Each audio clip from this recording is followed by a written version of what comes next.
Right. Good afternoon, everyone. I'm honored to present my work here today, and I will actually demonstrate the implication of my research using India's agriculture as a case study.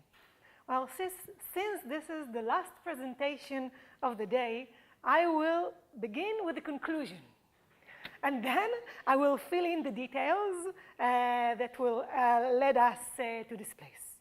Well, my research suggests that what I call self-organizing decentralized open system, or SODOs in short, play a key role in sustainable resource usage, food security, and social innovation. So what is SODOs? SODOs are grassroots organization involving medium-sized group of up to 150 members.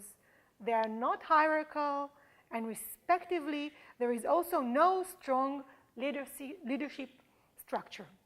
So the application, as I told you, I'm beginning with the end. The application of my research could help India become a pioneer in conservation agriculture while significantly raising the standard of living as well the well-being of its citizens. Well, that said, I will outline the main finding of my research. Well, first, a little background. Well, except for a few unique countries like Sweden, most societies are characterized by relatively low or deteriorating level of interpersonal trust, along with low level of low trust in institutions. The finding of my research are especially relevant for countries with low trust level that still have functioning democratic institutions such as USA, Germany, and India. Well, the map you see here is a map of interpersonal trust level around the world, where blue represent high level of trust, red is poor level of trust, and the rest, pink, is in between these two poles. Well, for more than half a century, scholars have tried to understand the mechanism that facilitate cooperative behavior in individual use of common pool resources. It's already recognized, and there is no news here, that a multi-layered approach of incorporating regulation, strong enforcement of environmental regulation, architectural alteration, information provision, environmental education, and efforts to change norms has only limited impact on encouraging pro-environmental behavior. Recent scholarship in the field of social innovation has recognized the need for bottom-up innovation, especially in the field of social dilemmas such as sustainable agriculture. This scholarship emphasizes the role of communities as driver for change. I'm arguing that self-organized, decentralized open system, SODOs, are both direct and mediator requirement for environmental conservation and social change. Well, a few boring academic stuff, and then I will get into the case of India.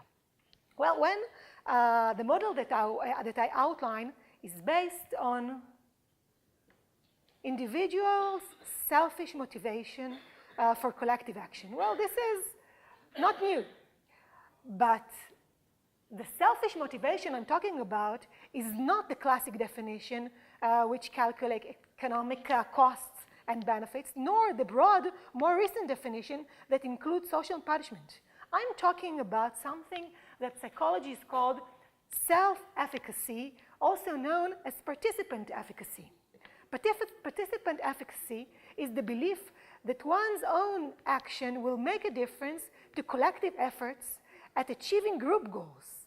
In the formation of group, rather than an individual's act, participant efficacy is an important selfish motivation that facilitates collective action. The thing is that such motivation could only survive in groups that manage to develop group identity and potential group efficacy, as opposed to the general assumption that group identity and collective efficacy predict collective action, my finding supports by environmental psychology studies focus on self-efficacy as a prominent motivation within a group. My research suggests that SODOs provide the most efficient group structure to facilitate collective action, meaning I argue that SODOs furnish collective efficacy, participant efficacy, and group identity that in turn will establish trust and collective action. However, I also argue that SODOs will remain negligible phenomenon in modern societies as the formation of such group requires complex group dynamics that individuals in Western societies are not trained to facilitate. In order to promote the proliferation of SODOs in Western societies, a few preliminary steps are required. However, and here comes the interesting stuff, in countries like India, where most of the population still lives in small communities, the road toward sustainable resource usage and increased well-being is, believe it or not, much shorter. Well, I will provide some facts that you probably know, but I will summarize it briefly. The fertility of India's soil is declining, and this creates a major threat to food security. It's widely believed that excessive use of chemical fertilizers, which are subsidized by the government, are the major cause of low yields, poor soil quality, and the pollution of water resources. The situation is exacerbated by land clearing and deforestation and poor irrigation and water management technique. To address this issue, the government, India's government, is investing in an expensive, large-scale program of individual soil testing. The program, as you probably know, and you know it, aims to provide 145 million farmers with individualized laboratory tests of their land soil composition, providing a detailed analysis of the availability of various nutrients and other compounds, along with recommendation for fertilizer application based on target yields. It should be noted that the government is also faced with rising cost of fertilizers, subsidies, and you also know these facts. An early empirical study of Fishman et al. Indicates, well, surprisingly or not, that farmers are not following the recommendation. Why? The reason that the researchers suggest are, first, they think that farmers don't understand the recommendation. Second, lack of trust in the institution. Third, the high price of nutrients. The main suggestion of those researchers are, first, formulate a better explanation. Second, inspire farmers' trust. For example, include local input dealer in the soil testing program, since farmers often seek input detailed advice on farming practices. The implication of my research, coupled with recent findings from conservation agriculture that empirically show its economic benefits for both the farmers and the ecological system, suggest that government subsidy program is taking the wrong approach. The government is promoting industrial agriculture technique such as chemical fertilizers and chemical nutrients to small farmers who cannot compete with much larger farmers. These independent farmers will never be able to compete with their larger rivals unless the structure is changed and these small farmers unite into large entities. The research on conservation agriculture, along with my findings, suggests that the strength of India lies in its ability to preserve traditional wisdom and to promote it with modern sustainable technologies through the model of SODOs. Well, India possesses natural advantages that makes it a natural candidate for the SODOs model. First, it's already organized in small communities.